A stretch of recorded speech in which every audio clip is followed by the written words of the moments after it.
आमर जून मास 11 तारिख में आमर तिहिड़ी बजार थी एयू स्मॉल फाइनेंस बैंक रे 4 जन दुर्बृत्त रात्रि समय बसिकी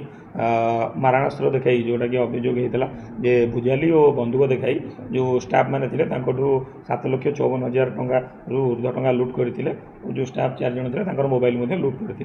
से संक्रांत में आमर तिहिड़ी थाना एक मामला रुजु होता 208 नंबर केस रुजु होता 12 तारिख में परवर्ती समय आमर तदंत जारी रही आईआईसी निजे तार तदंत भार नहीं से केस संक्रांत में आमर 2 जन अभियुक्त को गिरफ्त कराई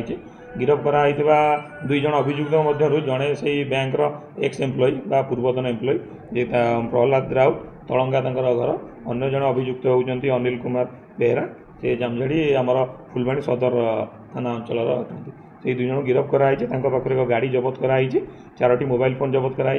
4टी जबत होता मोबाइल फोन मध्य चोरी होता एक मोबाइल फोन अच्छी निश्चित रूपे आम से 2 जन को आम यथाशीघ्र धरबू आमर से संक्रांत आम क्लू मिली जो 2 जन अभियुक्त ए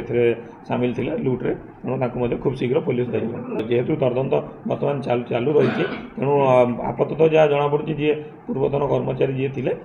मैंने अन्य अभियुक्त मैंने मिसिकी घटनाटी घटे चोरी होता टाँग भर आमको मात्र 2,000 टका जो अभियुक्त को गिरफ्त करने पाखर 2,000 टका जबत होती किंतु जोटा 7,54,000 टका जोटा बैंक लुट होता से टका बर्तमान जबत हो।